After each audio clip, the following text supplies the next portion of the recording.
How's it going, guys? Welcome back to TheBlueShifting, and welcome back to Katawa Shoujo, and welcome back to me. I've been gone for the past week. You don't know if any of you paid attention or saw that video I posted a week ago.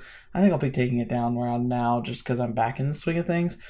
But I had the throat infection of doom. I made the video right before the hammer really fell. I knew that night I couldn't do any voices, and I was like, you know what? I probably should rest my voice. Good thing I did. The next day, I could barely talk. I sounded like I was trying to. I had like a muffler of gravel for a throat rather than vocal cords, and it got worse before it got better. Thankfully, I've been in recovery for the past few days. Been taking it easy all the same, and now I'm at a point where I'm okay. I'm still probably going to struggle with some of my voices. I'm still going to be hacking a little bit. But I've gotten to the point now where I feel like I can move my way through the videos. So, we should have a return. And, special announcement, I will be making a formal one on my channel on Friday when this uploads. So if you're seeing this now, you probably will already see the message post out. But this Saturday is a very special Saturday for the world, really. It's especially just an achievement for humanity, the United States, what have you. But this Saturday, July 20th, is the 50th anniversary of the lunar landing of Apollo 11. The first time human beings walked out and stood upon a surface that was beyond Earth. It's important to me. It's important to me as somebody who loves physics, somebody who studies astrophysics, who would love nothing more than to be involved in the space programs in the future. Like, this is important to me. I think it's something that we should all have more reverence for, something that we should be respectful for. And with such a big event going on, I wanted to do something special of my own. And after some thinking and some trial and error and some experimentation, which I used my sick time wisely, and I'm going to announce today on Saturday, this coming Saturday at 10:30 Pacific Standard Time, which is like my time. You'll see when I posted it should say, if you click a reminder, it'll tell you when. I will be doing a playthrough of To the Moon, an awesome little story that if you haven't ever heard of or read about, absolutely come join me for. It has some of the highest praises of any game, especially a game that's a kind of RPG Maker style. I've heard it's fairly short too, so my goal is to actually play through the entire thing. So that's looking at like a 3, probably 4-hour live stream. It's either going to the moon or bust, with bust being I get too exhausted and I don't want to do it anymore. If I do that though, we'll finish it eventually. But it will have, not only will the title kind of tie into the theme, but like the themes of the story will also tie very heavily with this idea of exploring the moon, expanding our horizons. And so I hope you guys will share that with me. So once again, this is your first look into it. If you're watching this now, you're the first ones to hear about it. Put it on your schedules. 10:30 Eastern Standard Time, I plan to start streaming To the Moon. So I hope you'll join me for that. And if you're watching this in post, like if you're seeing this and you're like, oh, I missed it, but you're still curious, I should have it cataloged. I've realized that live streams can be easily saved as long as you put them in a playlist. They can be recovered then. Otherwise, they kind of fade into obscurity and you have to like specifically know what to look up in order to find them. It's really weird how YouTube catalogs them, I guess, because like it's not like they actually are gone. You can always find them again, but they won't show up in my list of videos after a couple weeks. So, maybe if I'm thinking clearly, I'll put a link here for it, but I'm guessing I'll forget about that by this next week. So, hopefully you'll find it if you want it. Anyway, let's jump back into Katawa Shoujo after I adjust my audio slightly. Hopefully that's a little clearer now. Alright, so we last left off. We watched Emmy do her track meet. We met her mother, and we discovered that we have a little Emmy-ness in us as well. Also, there's a lot more to Emmy's story with her dad, who passed away. She apparently was there at the time, and that's how she lost her legs. So there's going to be a lot of, I don't want to call it drama. It's going to be, I don't know, emotional burdens there. So I'm hoping we can help her with that. You know, not bring up problems or hurt her, but, you know, be a comfort to her, because her running might be a good way for her to deal with her issues, but at the same time, like, those kinds of things leave scars, and those scars can come back and bite you when you least expect them. Other than that, like, we're just going to school, enjoying ourselves, so let's jump into it. You haven't been forgetting to take your medicine, have you? I'm catching a little murmur. You should take it easy for a few days. The nurse's words hurt me far more than the exhaustion of the morning run ever could. I take it easy for a few days? I knew I should keep quiet. Keep my eyes on the floor, feeling like a complete idiot. No, complete idiot would ignore the fact that you have a death-ridden disease that could easily just drop you dead at any second. Of course, I hadn't been remembering to take my medicine. Oh, fetch. I'd been rushing out to get in my room to get to the track before Emmy. After the track meet a few days ago, I felt inspired. So I've been running warm-up laps in the morning before Emmy shows up. But then today, while she and I were running, I felt a little pain in my chest. It was only slight, and it was only for a second, so I mentioned it to the nurse. Honestly, it wasn't that bad. I mean, I kept running and finished just fine, so it really couldn't have been that bad. Why do I feel like I'm making excuses to the nurse? 'Cause you freaking are. Moreover, why do I feel like I need to justify continuing to run despite the pain? It really comes down to my being unwilling to concern Emmy, who seemed concerned anyway. I'm not sure how she was able to tell there was anything wrong, but she claims I stumbled a little. She's the one who insisted I tell the nurse, so now I feel bad for worrying her at all. The nurse is shaking his head ruefully while Emmy paces outside the room. Isao, I know it's difficult for you to get into the new routine, but if you don't want to find yourself in a lot of trouble, you're going to have to try harder. You can't afford to forget your pills, and you can't push yourself too hard. But I don't want to push myself. If I don't push myself, how will I improve? I don't know where that came from. And it's actually true, you know. I've talked about how, like, his story here is probably going to relate a lot to me. On my journey to start losing weight and start getting my health under my own control for the first time, I've had a big of an issue, and I brought it up immediately to all my doctors and nutritionists, and that was the problem of exercise. I've had 2 knee surgeries. I fractured, exploded my knee joint in 9th grade when I had a terrible bike accident. And then in my early 20s, well, I'm still in my 20s, but when I first started college, I had an accident at work while we were doing kind of working in construction, and hyperextended my knee, and I tore my ACL, and I had to get it surgically repaired. So take fractured and reconstituted joints and an ACL tear and repair/replacement. My doctor pretty much told me, he's like, look, you're probably going to start having arthritis problems in your late 30s, early 40s, and you've got to be careful exercising. And that's one of my struggles. I can't just go and work out. Even if I drop all the weight, I can't just go running whenever I want. I have to be very, very careful. But at the same time, I don't want that to hold me back. I hate running with a passion. But part of me, the very stubborn part of me, wants to learn to love running, because running is so useful for just so many things. I admire people who can run. I wish I had stamina that I could run. And who knows, if there's any skill that can get you out of trouble, it's running. So I want to be able to run. It's a personal goal I have. But I have the same issue where I have all the doctors screaming at me, be careful, be careful. Now, when I'm big and really heavy, I especially have to be careful. One slip up could be the end of just what healing I have done in that leg. But if I can hit my goal and actually get down in my weight and get to more reasonable weight levels, that shouldn't be as big of a problem. But I'll have to be careful, just like him. Except I won't be having to take medications.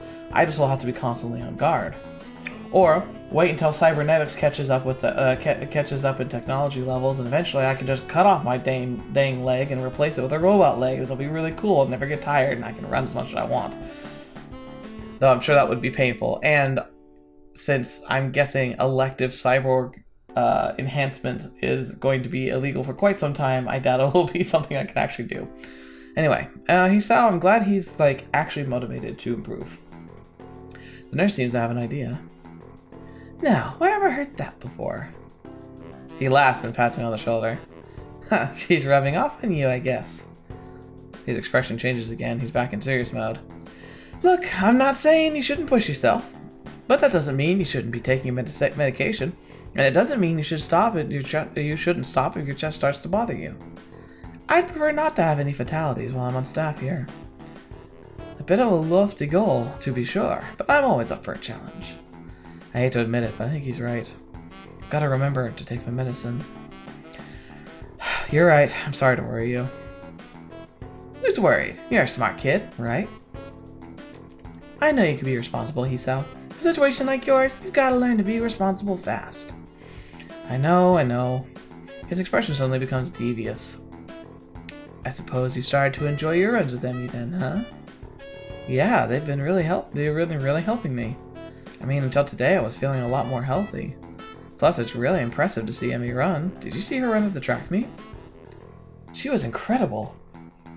And then there's nods, grinning all the while. Yeah, he's having a barrel of laughs here.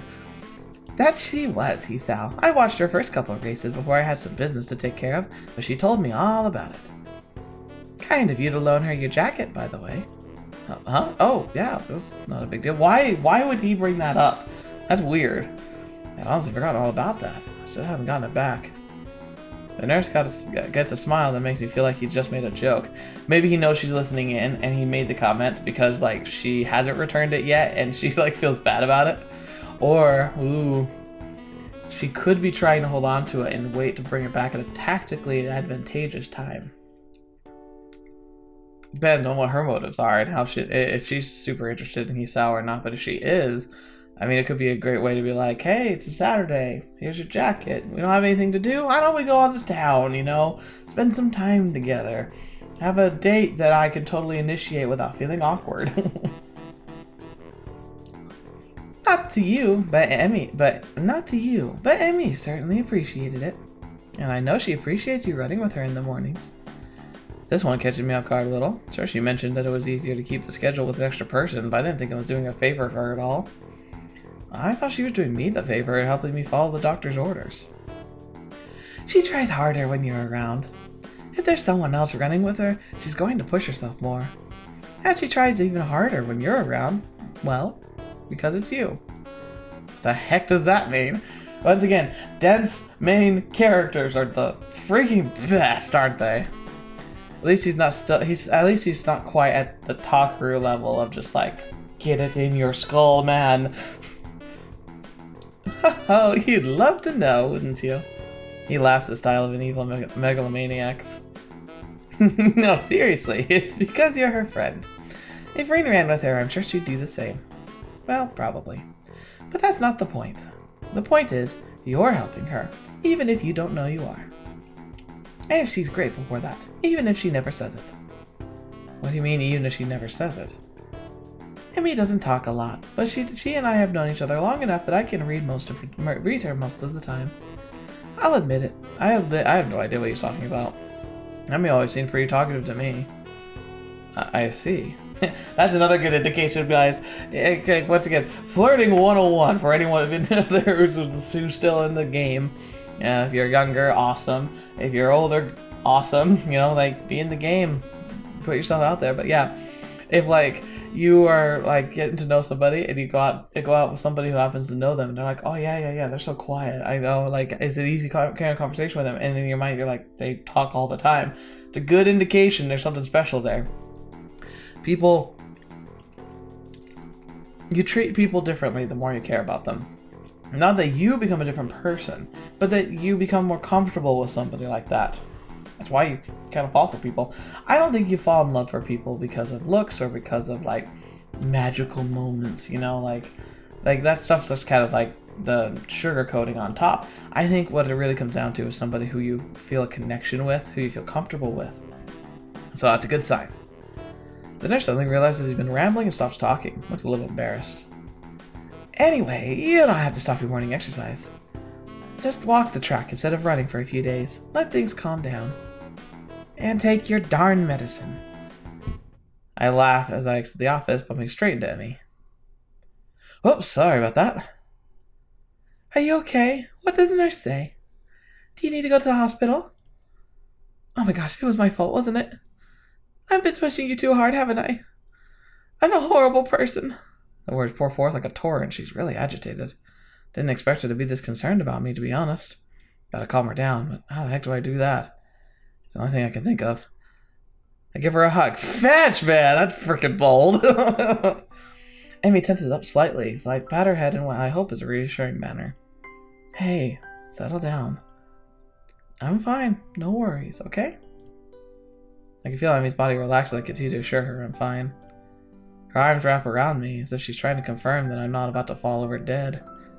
I catch a whiff of her hair. It smells like sweat, or adrenaline should smell. It's the scent of activity. And a hint of strawberries. From her shampoo, I suspect. I just need to remember to take my medicine. That's all. Don't worry about it. It's not your fault. You're sure? Her voice is muffled, mostly because the moment her face is pressed against my chest.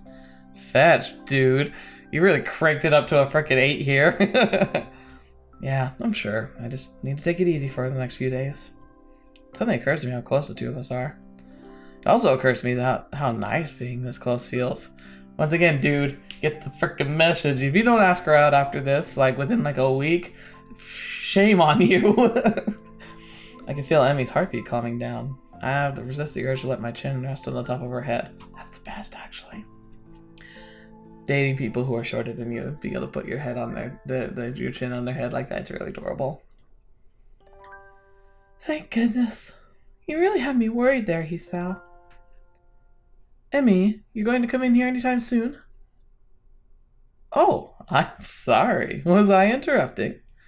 The two of us spring apart as the other just caught fire. Emmy brushes her hair back nervously and laughs. Course not. I'll see you later, okay? Oh, and Hisao. Take your medicine. The last phrase is punctuated by a punch in the shoulder. Yeah, I'll remember. See you later.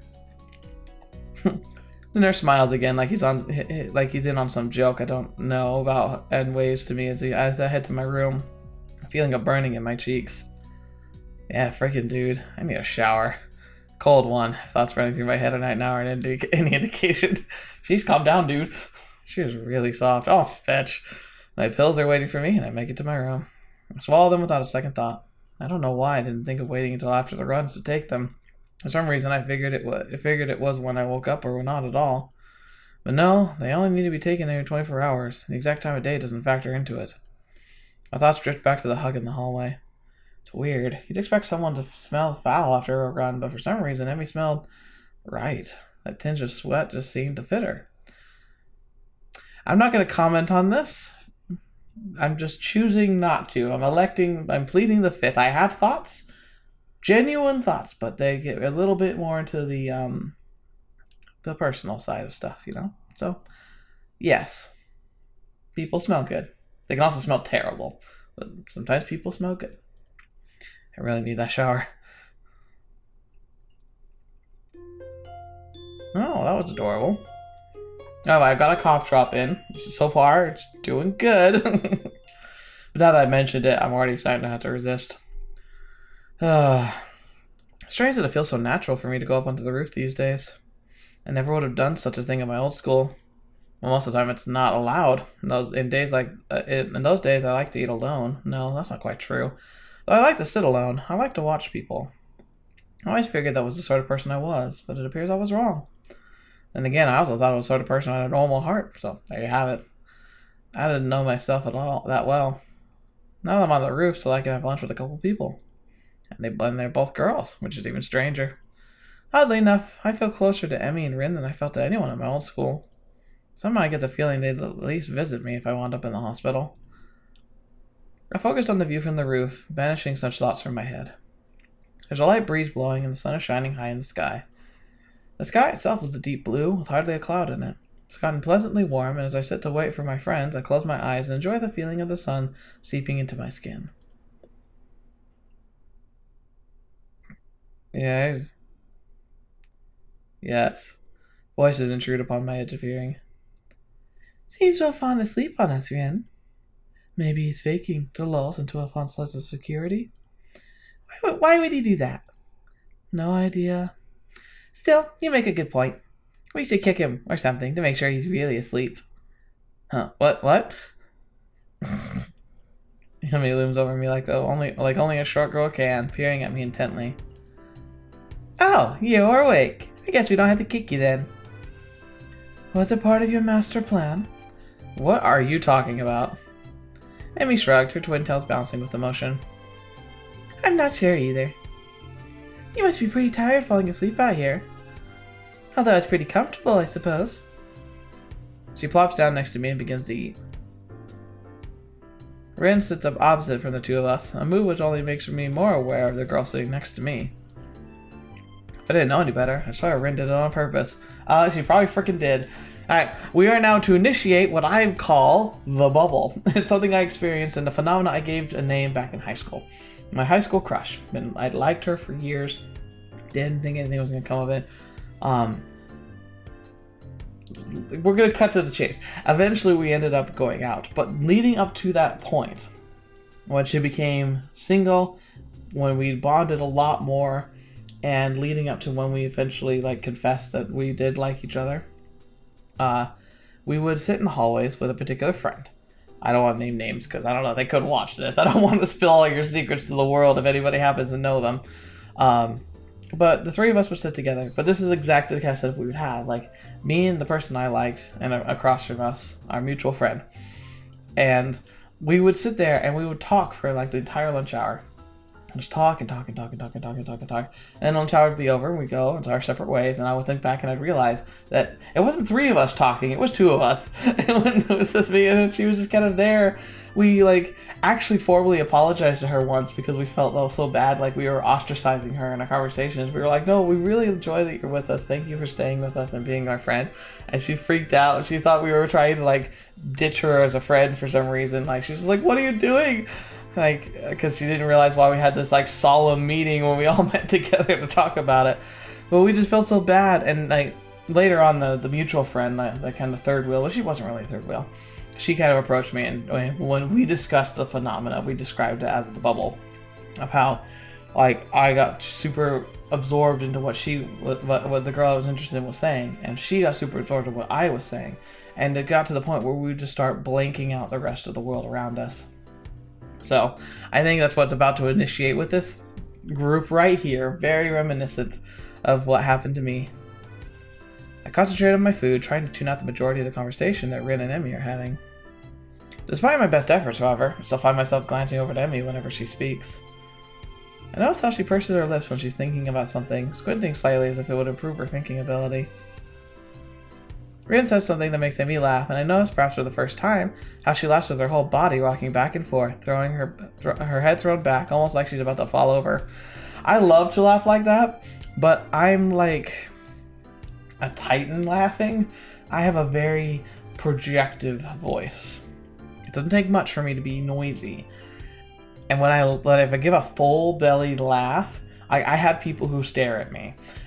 People will actually tell me to stop. I've caused problems before, and movie theaters are my bane. I clamp my mouth shut because I do not dare actually laugh at the funny stuff because I will absolutely disrupt everyone around me. So if I did a full body laugh like Emmy does, like I wish I could do, I've taught myself to suppress it. But if I did a full belly laugh, you'd probably be able to hear me from the next state over. I probably look like a creep. It's funny, once again, creepiness and romantic. It depends on whether or not they're reciprocating. It depends on whether or not you actually have a relationship, or whether or not you're forcing it upon you. It's about this time that I realized Emmy's looking at me. Her voice raised slightly, so she's probably just asked me a question. Huh? Sorry, I kind of zoned out there for a moment. Emmy rolls her eyes, whilst the slight quirk of the eyebrow is the only sign that Rin's even paying attention. I said, do you get the career survey in your class too? You know, the one of those, what do you want to do after high school things? I don't think so. Maybe we'll get one tomorrow. What are you going to put down? That's a really good question. Guess I always figured I'd go to college after high school, but I had no idea what I'd do when I got there. And with the heart attack and all, I'd really been concentrating on each day as it came rather than making long-term plans. I suppose I can safely start planning ahead again. I've always had at least a vague plan for my future, so it'll be nice to come up with one again. Of course, that doesn't change the fact that right now I've got absolutely no clue. I always kind of assumed I'd figure it out in college. That or just be a salaryman. That's pretty popular. But do I really want to? That's a tough question. I guess I don't really want to do anything. You don't sound very excited for that one, do you? She laughs as she says this, and I'm caught up in her laugh again. It's so girlish, high and giggly, with a, well, pardon the cliche, like a babbling brook. It bubbles out of her, starting at her belly and working its way up her throat. I can't help but laugh myself. It's infectious. Yeah, I guess I'm pretty unhappy with the salaryman idea. But to be honest, I haven't given much thought to the future recently. I suppose that these days I've been more concerned with living one day at a time. Emmy considers this for a moment and grins. That's a pretty good idea, Hisao. I just wrote down pirate. Emmy would make the best pirate ever. She's got the double peg legs and everything. I'm momentarily stunned, and I start laughing. I stop myself and manage to gasp out a question. You're not actually serious, are you? Emmy looks mock offended. Well, I've got the legs for it already, so I just kind of figured. Even Rin seems amused by this. Just you wait. I'll be the terror of the high seas. I'll show you all. I'm sure you will. I've even been working on my pirate voice. Oh, don't make me do a pirate Emmy voice. That's going to be tough. She suddenly springs up and begins swaggering up and down the rooftop, shouting orders. Yar, me hearties, give 'em a broadside with the long guns. We'll wear the guts for garters. Do you even know what that means? Yeah, that's really gross. Rin's unexpected interruption stops Emmy in her tracks. Not really, but it's all the delivery. The ringing of the bell prevents her from demonstrating her point further. Emmy dashes off immediately, leaving Rin and myself alone on the rooftop. Okay, I'm sure it's somewhere. I'm probably going to do a little looking for myself, but I will happily accept anyone posting someone's art that's done Emmy as a pirate of all pirates, because that would be amazing. Make sure you credit the artist if you do it though. But if you're on my Discord, you know some of the good art that's out there. I'd happily love to see some of it. You could probably post it in the section for Katawa Shoujo, but it might be better to post it in the fan art section. So far, fan art has always been just art that people have made based on the stuff that we've been following in our series. I have yet to actually see any actual fan art, which is not surprising. What would they draw? But yeah, so if you happen to know of any good ones, I'd love to have a link sent to me, and especially make sure to give shout out to the artist. We do not plagiarize on this channel, period. Alright, Emmy dusted off, leaving Rin alone on the roof. Rin stares at me attentively for a few moments. Is there something wrong? Rin considers the question closely for a moment. After a lengthy pause, she shakes her head. Nope. Oh, why the staring then? Rin shakes her head again. Nope. I don't get it. Get what? The staring thing. You two seem to, but I don't. Great, she saw me staring. Now she probably thinks I'm a pervert or something. No. She said, you too! Listen, Hisao! She's staring too! Actually, probably not. This is Rin we're talking about after all. Still, I feel the need to defend myself. I wasn't staring, I was tired. Rin actually snorts at this, but she didn't say anything. No, really, I was just distracted is all. Yeah, eager to end this conversation, I head back down to class. Oh, hello, you two. I'm greeted by the twin inspectors of Shizune and Misha, looking like they mean business. Alright, here's the big test, right? If I can actually do a Misha voice, we'll know I'm okay. If I croak and start gasping on the floor, you know I've died and this is the end. Well, Shizune looks like she means business anyway. Misha just looks like she's about to start laughing at any minute. Up on the rooftop again, Hee-chan? Oh, kinda hurts, but I think I can do it. Please don't talk too much, Misha. You know, that's dangerous, don't you? That's right. The school cannot help but be responsible for any injury that comes from being up there, you know. Furthermore, we could report you for breaking the rules. Misha leans in and whispers conspiratorially. But we won't, Hee-chan. You three are too cute together. Does Shizune agree with that? That's interesting. She straightens up again, laughing at my sudden blush. You're too easy to tease, Hee-chan. Hey, come on. I'm still new here, sort of. Isn't it mean to pick on the newcomer like this? Oh, nope. I can't do it. Come on, go through it, go. It's to help you get acclimated to your new surroundings. Ah, I see. Oh, do you have any anything to be over? Do you have to be so overzealous about it? Yep.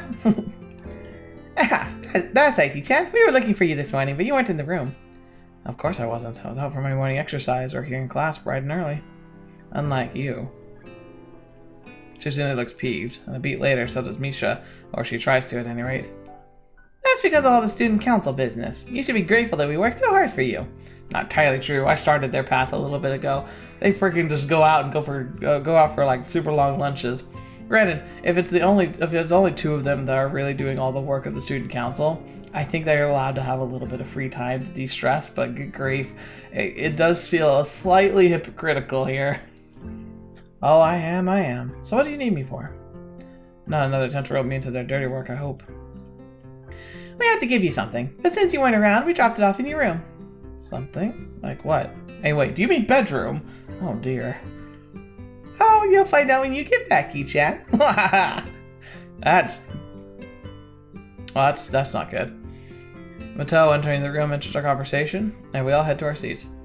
Mattel. Oh yeah, I've been doing a lot of Fate series stuff. Oh, yeah. Don't know if any of you will care. I'm a decent fan of the Fate series. Mostly I'm a fan of the concept. I think it's not the best written stuff, I'll admit, but the concept of a Holy Grail War is really fun. I've actually been devising and adapting various systems because I run some D&D games. It's something I found in high school. I love it, and I intend to be a decent writer, and so I often do dungeon mastering. I'm the one that kind of organizes the game, tells the story, and lets the heroes be the heroes. But I've been wanting to branch out into something different, and I got inspired to try and do a Fate RPG game. It's gonna be really different from anything I've done. So that's another thing I did while I was sick, as I was doing more and more research about this thing. Granted, at the pace I'm going, I probably won't be ready to start something like this for another 4 months, but it's fun. Anyway, Mattel. That's Shinji, right? Like that's the Mattel family, Sakura and Shinji. I hate Shinji, so every time I see that name, I get this like ugh feeling. But I couldn't figure out what it was for a little while, and then for now, like because I've been thinking about Fate so much recently, I think I just made that connection. It's only after I've sat down at my desk that the teacher started talking about something or other that something odd strikes me. Whatever it mean, you two seem to. Yeah, there you go. Freaking get with the program, man. Was Emmy staring at something too? For a brief moment, I considered the possibility of Emmy staring at me the way I was staring at her. And then here comes the dense MC. Of course, that's ridiculous. Still, can't deny that would have been mine if it were true. It's best not to think of that. No need to get my hopes up. Come to think of it, when did I start having hopes like that anyway? I don't know, man. Your subconscious certainly is much more up to speed on things than you are. And here's the other thing, too.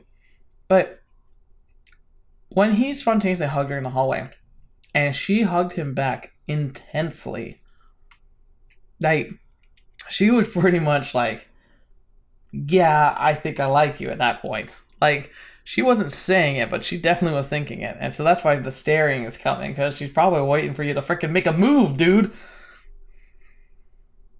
I shook my head in an attempt to clear it and focus on the lesson. Here, number 2.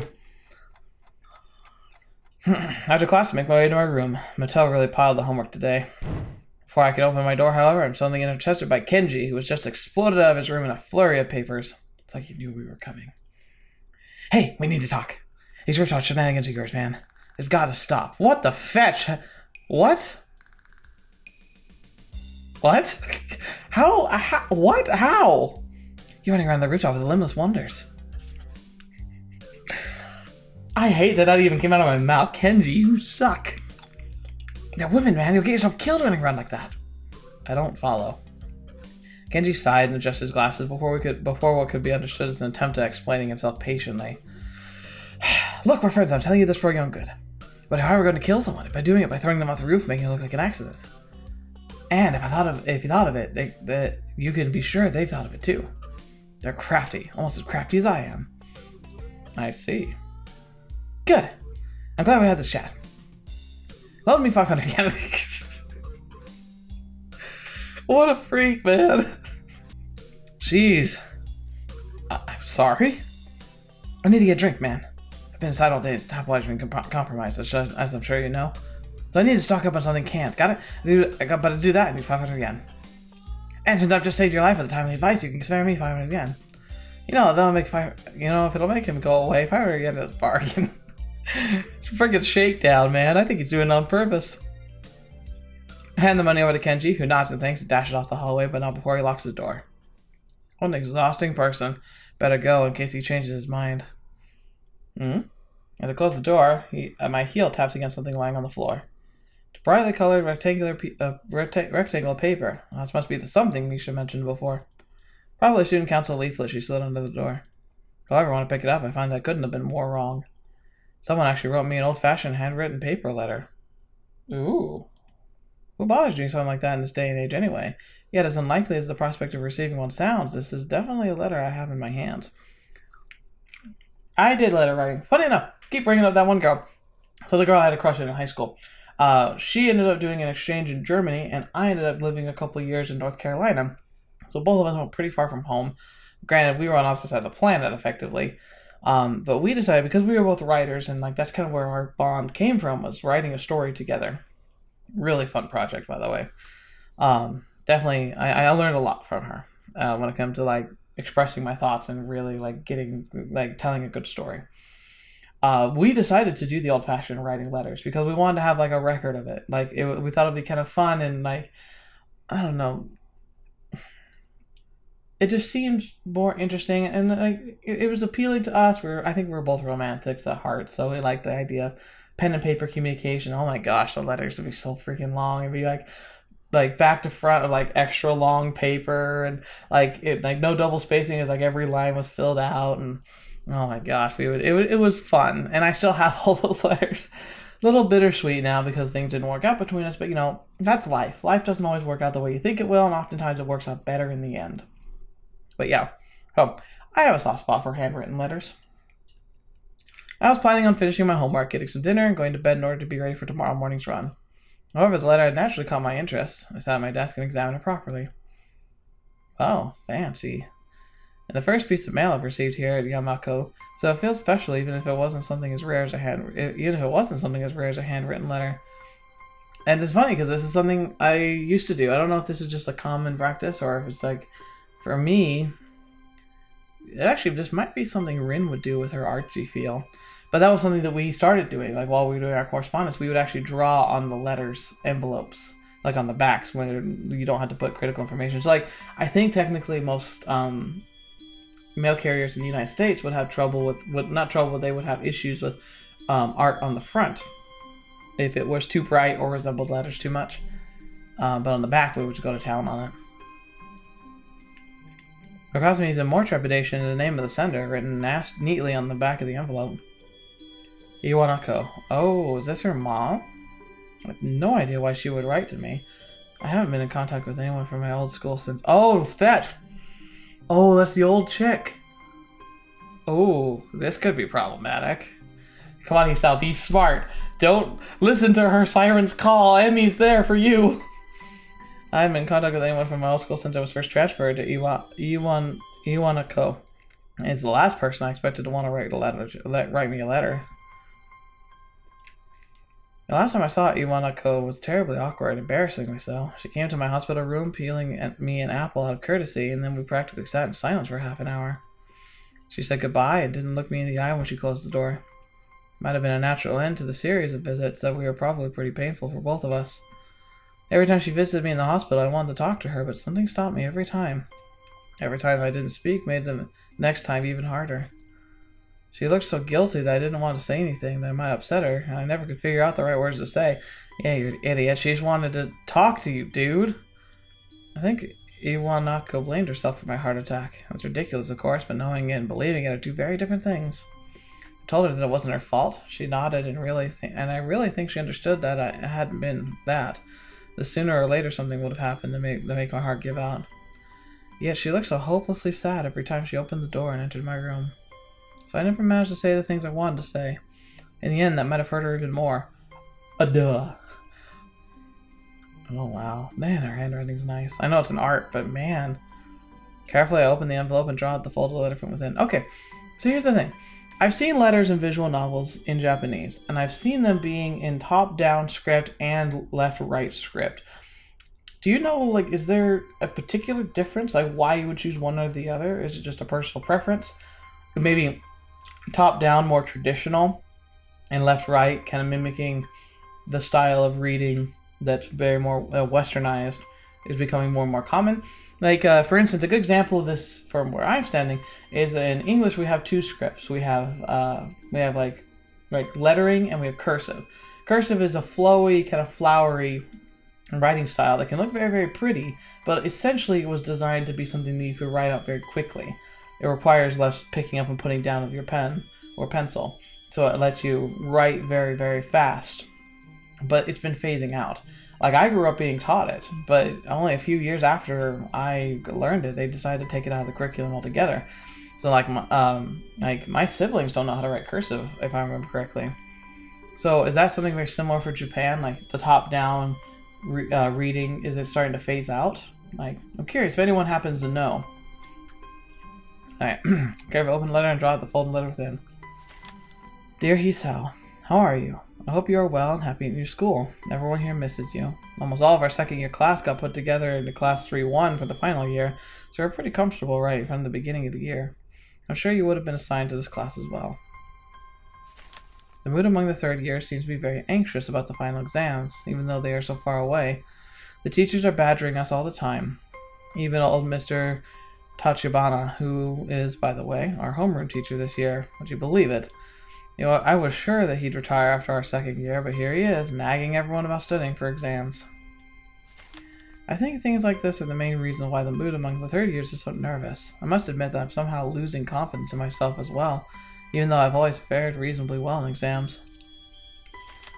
That happened to me. Not in high school. College is where I started going, ugh. It's so weird to think we are dear seniors, isn't it? Time has really flown past. I wonder where it went. The new first year seems so young and somehow really innocent. I keep wondering if I'm like them in my first year. If I was like them in my first year. I've been feeling nostalgic like this for a whole first trimester. There are other things I want to say. I'm writing you because I felt like there are things I should have said after the incident back in winter. I really regret that I wasn't able to say them in person, and I have no excuse for it. Yeah, I think I've had quite enough of this. I crumple up the sheet of paper and toss it across the room. My aim is off, so the letter goes under my nightstand instead of going into my wastebasket. That was an apology for abandoning me, except I don't really know that I really need any of that more at that point.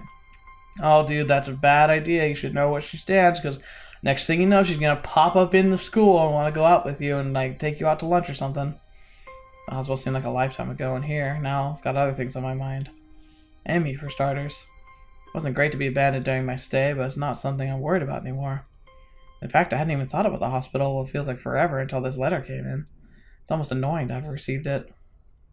I've got exams to study for myself. I have no time for the past. Dangerous. Now about that homework.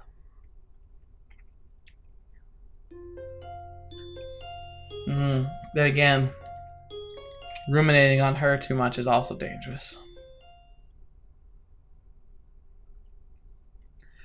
Alright, yep, let's go a little longer. My throat's kind of, well, maybe I should be more considerate to my throat. Yeah, okay, we should stop here. I hate stopping here, but at the same time, I should not go too hard on my throat. Especially with Saturday coming up. Saturday's going to be real rough for me.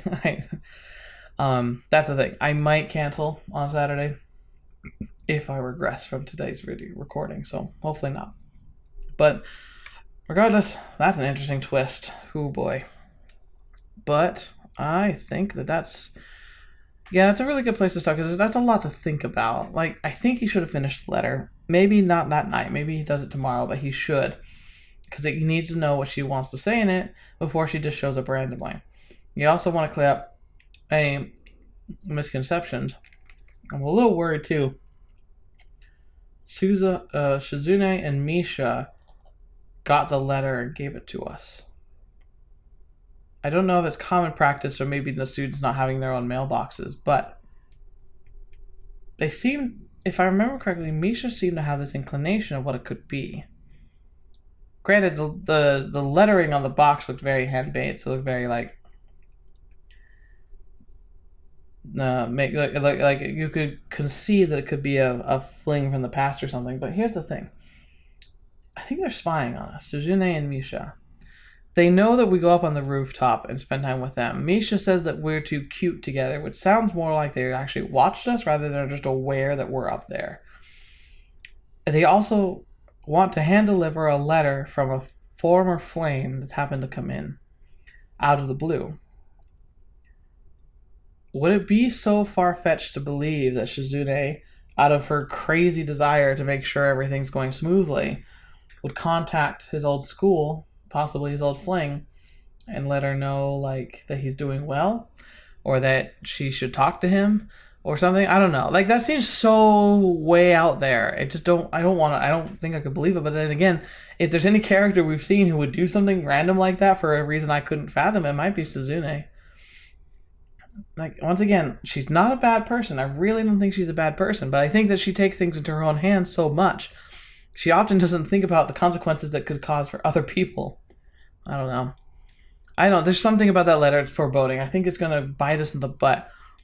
I'm also worried that it has a confession later on, and maybe a reciprocating kind of thing. Like, I know you loved me. I know you cared for me. I really cared for you.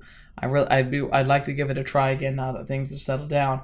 I think Emmy's going to get her hands on it. It's going to cause a big problem. It sucks. I don't like thinking about that, but I'm sure it'll happen because the letter's going to come back and bite us in some way or another. I can just feel it. Anyway, thank you guys so much for joining me today. Thank you so much for waiting the week it took for me to recover. Hopefully this is the end of the sickness and I can phase it out with glory and just get right back into the swing of things. Especially with summer winding its way forward. Lots of interesting things happening in my life, and I wonder at some point they're going to encroach on my video making, and so we'll burn that bridge when we get to it, but eventually there's a bridge to cross. I can see it on the horizon. So until then, thank you so much for being here today. I love it. Thank you so much. Hopefully you've shared some art with me. I can't wait to see what you guys can pull up. And hopefully I'll pull up some myself, and I'll post it there in case you want to see any. Emmy the Pirate. I gotta see it. But anyway, thank you guys so much for being here today. Thank you so much for spending your time with me. And as always, it's a pleasure having you here. You guys are what make this channel so great. And so until the next video you're watching me, I hope to see you next. I'll see you there.